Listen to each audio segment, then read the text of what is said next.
Muy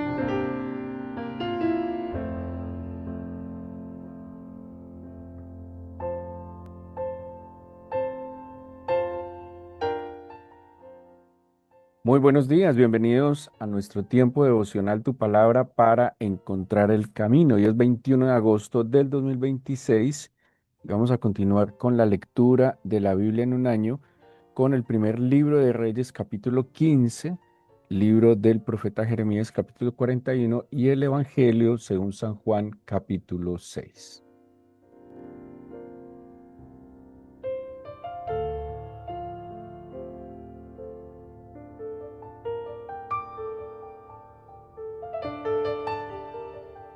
Les invito a que abramos nuestras Biblias en el capítulo 6 del Evangelio de San Juan, capítulo 6 del Evangelio de San Juan. Y vamos a ver un pasaje que genera una controversia por el pasaje mismo, ¿sí?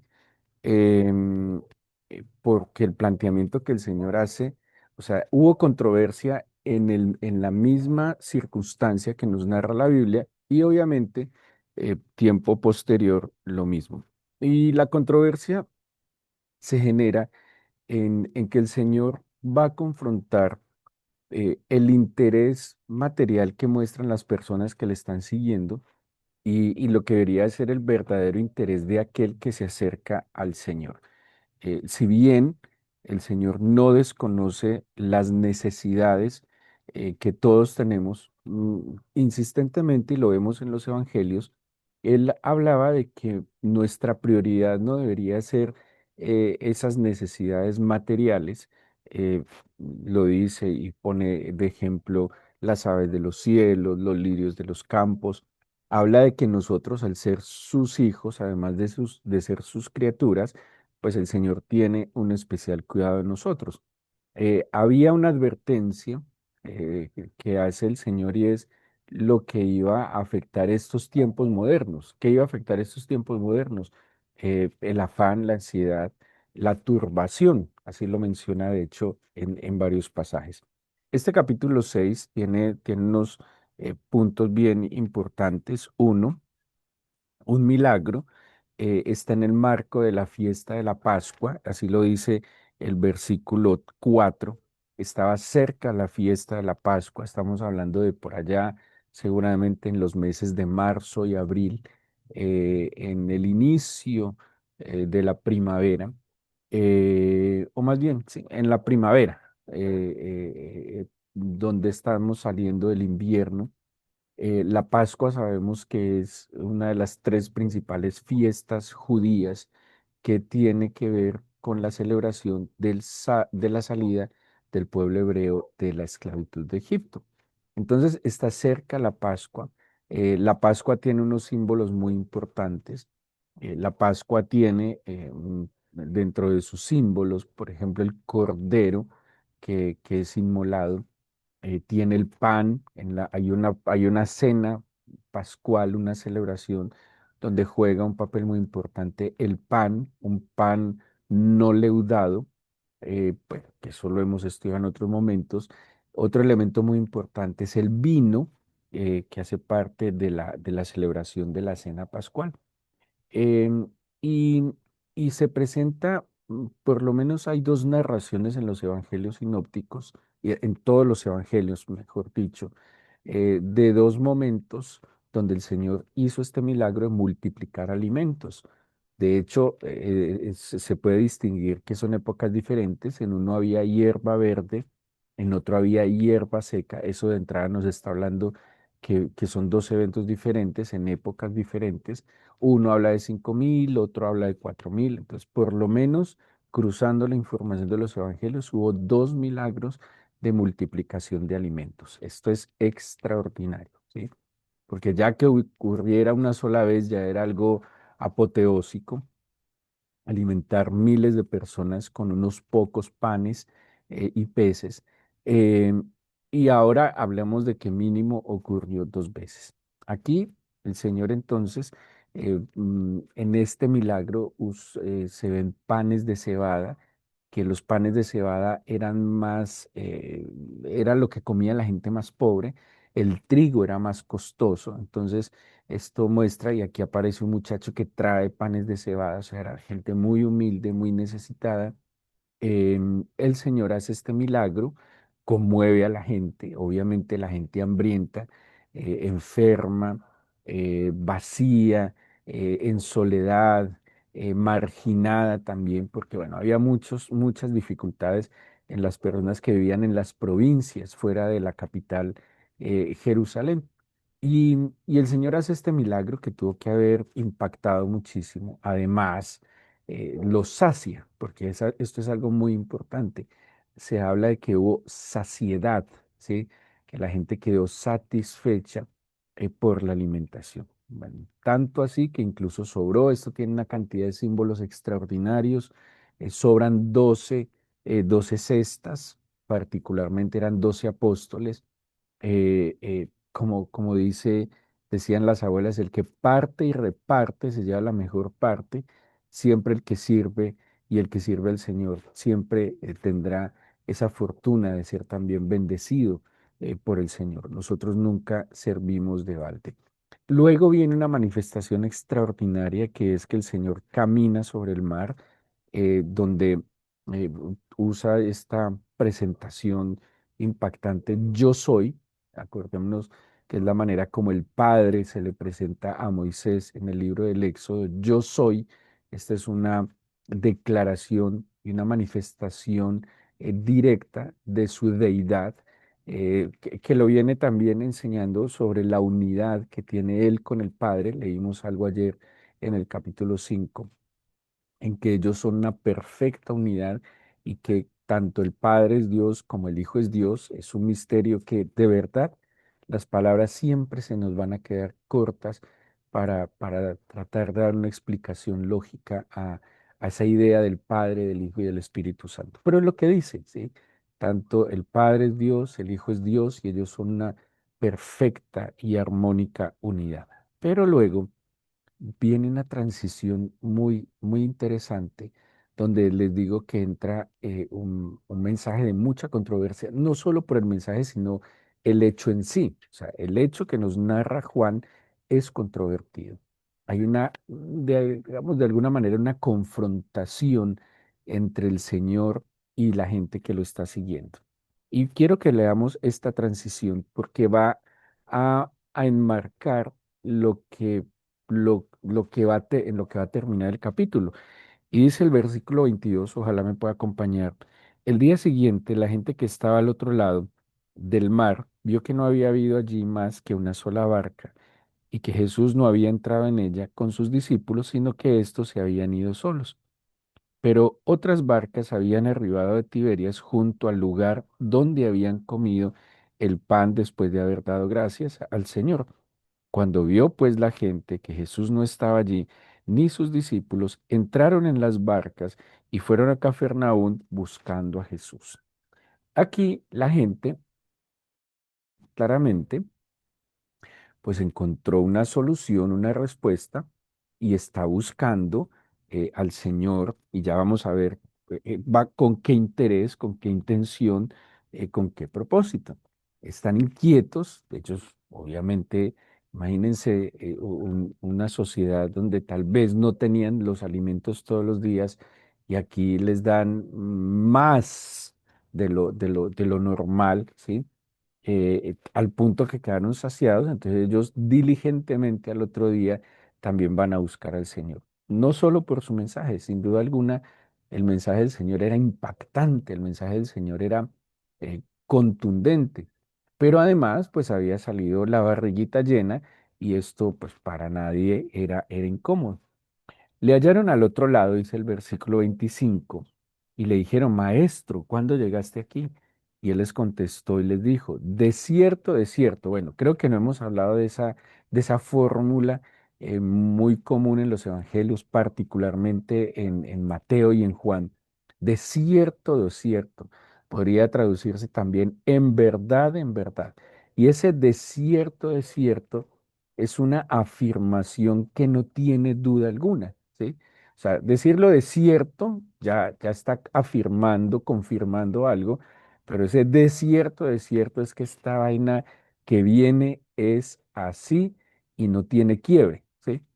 Y él les dice, y aquí va a haber una confrontación, de cierto os digo, que me buscáis no porque habéis visto las señales, sino porque comisteis el pan y os saciasteis.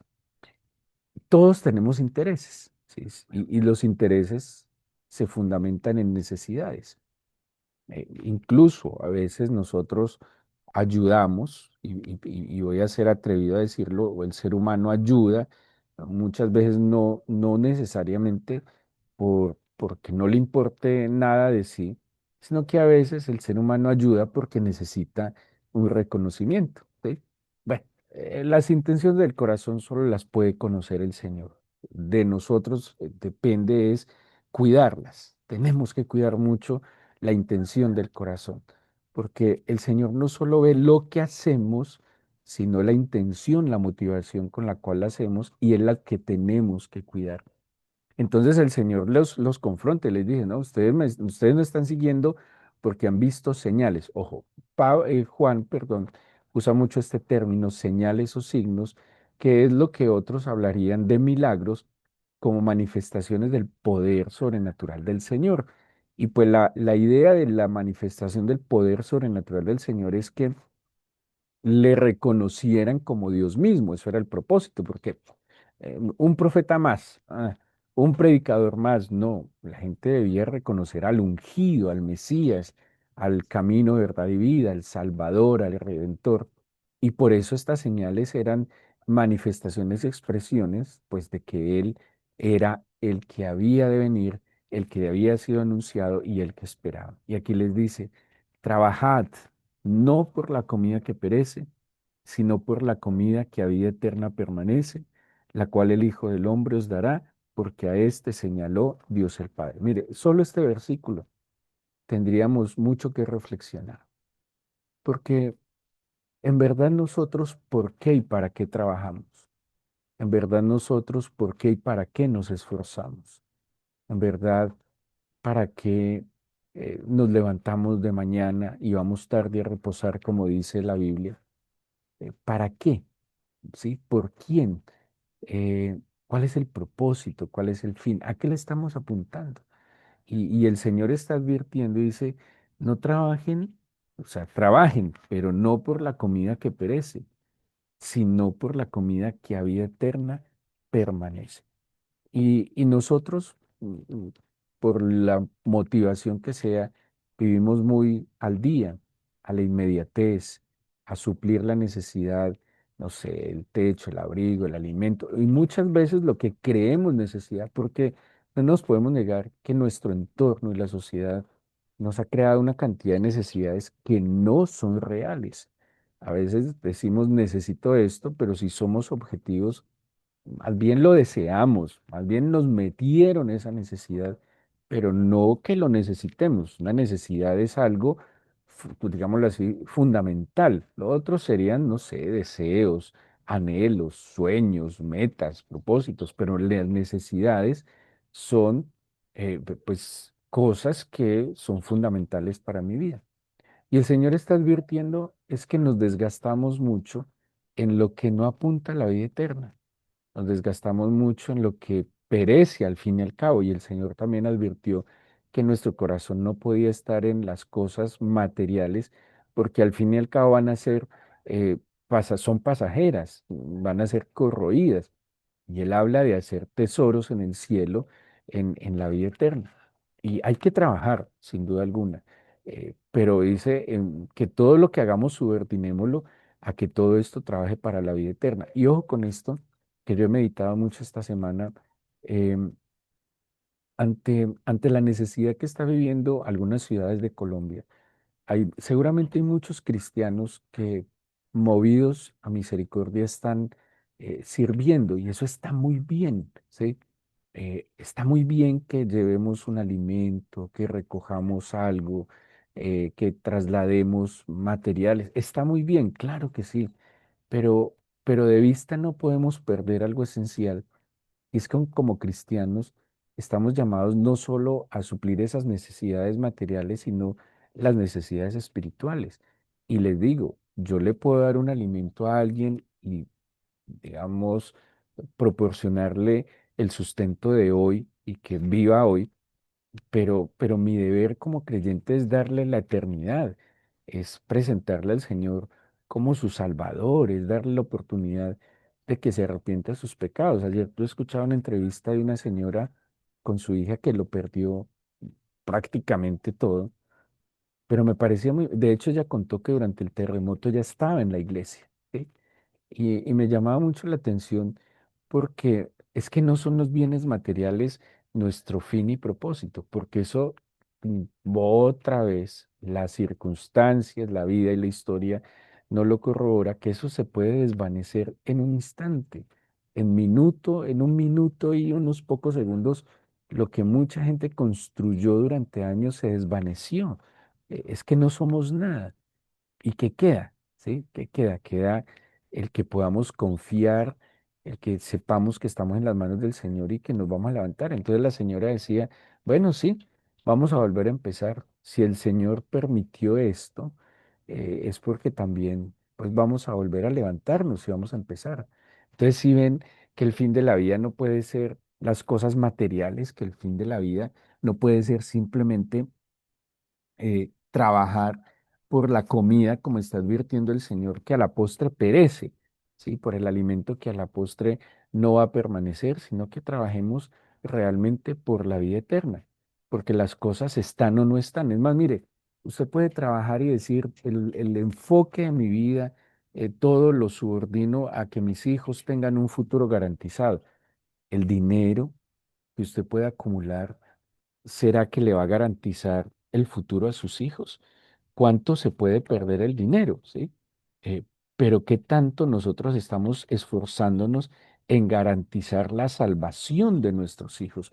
¿Qué tanto nosotros estamos garantizando en que nuestros hijos puedan, pues, tener las herramientas espirituales y totales para poder sobreponerse a estas circunstancias de las cuales nadie está exento? Entonces, aquí el Señor dice, vea, no desgaste más su vida en lo que simplemente no tiene trascendencia. Trabaje, esfuércese primero en encontrarse con el Señor, que esa riqueza espiritual le va a dar herramientas para enfrentar todo lo demás. Porque, ¿saben cuál es la ventaja de establecer al Señor como fundamento y darle prioridad en nuestra vida?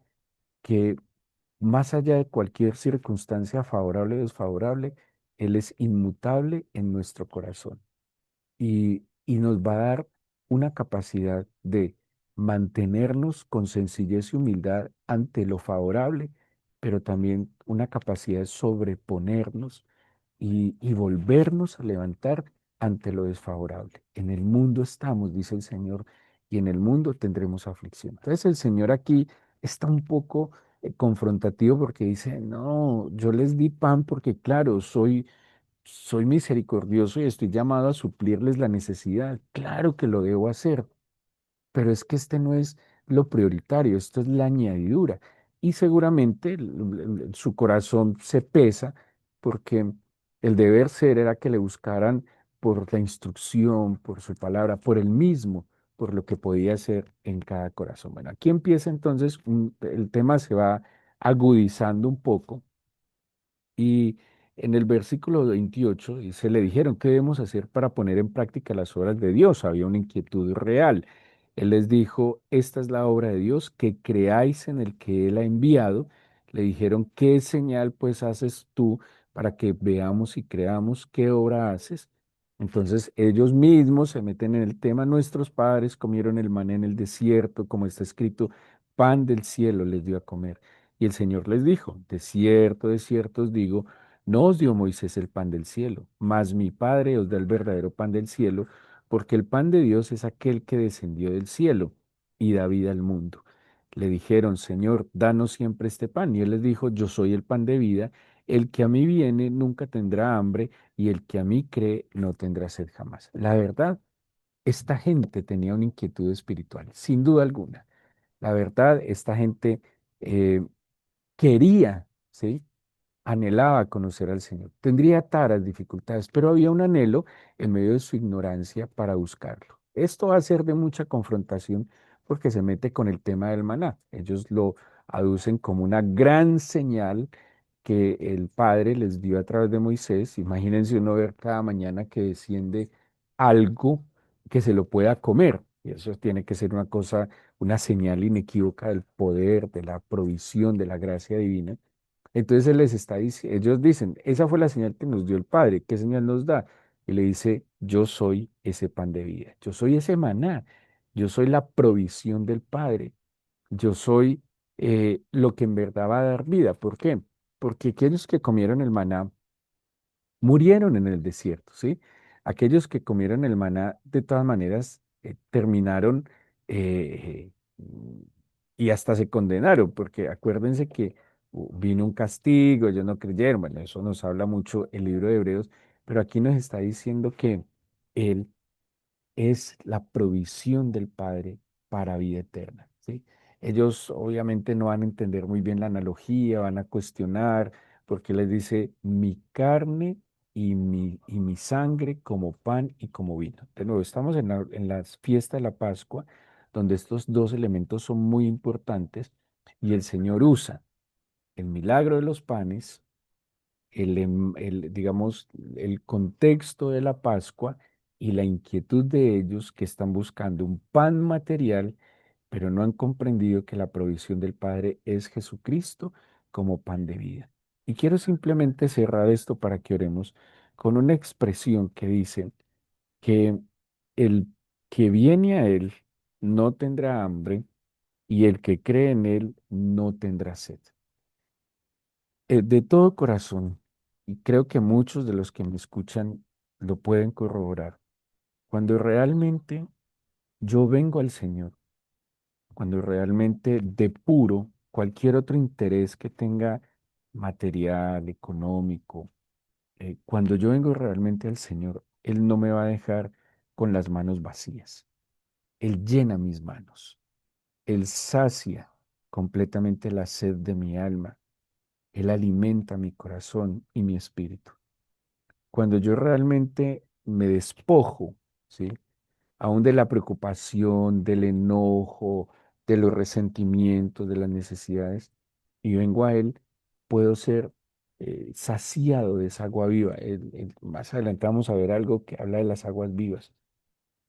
Y, y voy a entender que las demás cosas son una añadidura. Por eso no me voy a apegar más de lo que debería apegarme a las cosas. Yo debería apegarme totalmente al Señor y disfrutar día a día lo que Él añade, pero entendiendo de que una añadidura sí es pasajera. Todo esto es pasajero, pero el Señor es inconmovible e inmutable. El Señor se nos está ofreciendo como la provisión absoluta del Padre y que cuando nosotros recibamos ese pan, esa sangre, ese vino, pues que sería su sangre, y nos identifiquemos en esta nueva vida, pues nosotros vamos a poder sortear con una capacidad diferente las circunstancias que se nos presenten. Eh, Tenemos herramientas y podemos y debemos tomar esas herramientas. Dice la Biblia, armas espirituales poderosas para que podamos enfrentar y confrontar lo que cada día estamos haciendo.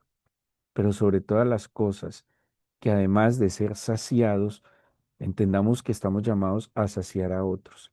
Usted no solo recibe del Señor cosas materiales, usted recibe del Señor dirección, sabiduría, inteligencia, amor, gracia, misericordia. Recibimos demasiadas cosas del Señor y por eso no podemos limitarnos a darle a otros lo material, porque el Señor, yo reconozco que el Señor nos suple todas las necesidades, pero la gente también necesita estas otras cosas que nosotros estamos recibiendo. Mucha gente de nuevo puede dar lo material, pero solo aquel que recibe del Espíritu puede dar del Espíritu. Yo les invito a que hoy, que estamos terminando esta semana, usted se dé la oportunidad de orar por otros, hablarle también a otros del Señor, invitar a otros a orar con usted.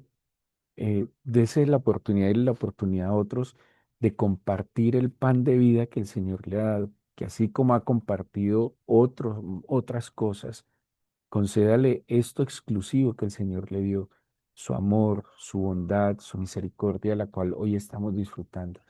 Dese la oportunidad de, no sé, alguien en la calle, un amigo que está en una dificultad, un familiar, de, de presentarle esta provisión eterna.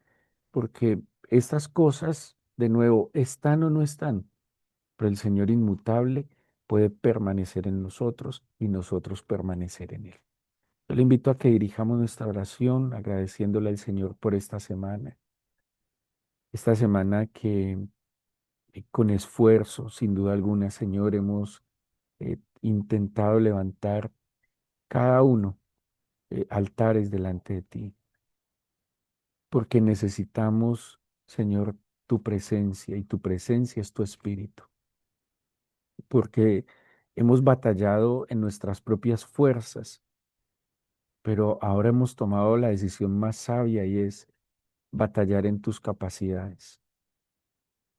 Y reconocemos, Señor, que nuestras capacidades vienen de ti. Por eso yo te pido, Padre, que tengas en cuenta la decisión que tomamos esta semana de buscarte mañana, tarde y noche. Y que no dejes, Señor, estas manos vacías, sino que las llenes de tu espíritu. Yo tengo hambre y sed de ti. Dígale, Señor, yo siento vacíos en mi corazón y sé que esos vacíos no los puede llenar nadie. Puede que momentáneamente los pueda entretener, pero solo tú sacias el hambre y la sed. Dígale al Señor, lléname de ti, lléname de ti porque allá hay un mundo, Señor, que está clamando y no sabe dónde encontrar la respuesta y nosotros la tenemos. Señor, porque las circunstancias son favorables o desfavorables, pero si tú estás con nosotros, podremos sortearlo todo. Lléname de ti para poder llenar a otros, bendecir a otros con la bendición que tú nos bendices. Yo te entrego esta semana, Señor, que pasa. Te agradezco por cada buena semilla que nos diste para sembrar, por el pan que nos diste para comer. Te pido, Señor, que nos permita seguir mostrando la luz, tu luz a través de nuestras buenas obras, pero sobre todo, más que ayudar, Señor, a otros, o más bien, además de ayudarles en lo material, permítenos transmitirle lo que no tiene precio, y es la vida eterna, la redención y la salvación que solo tú nos puedes dar. Padre, gracias por atender nuestra oración. Yo sé que tú nos escuchas. En el nombre de Jesús. Amén. Amén. Bueno, que el Señor les bendiga, que tengan un excelente día. Sigan conectados, que pues empatamos con nuestros altares.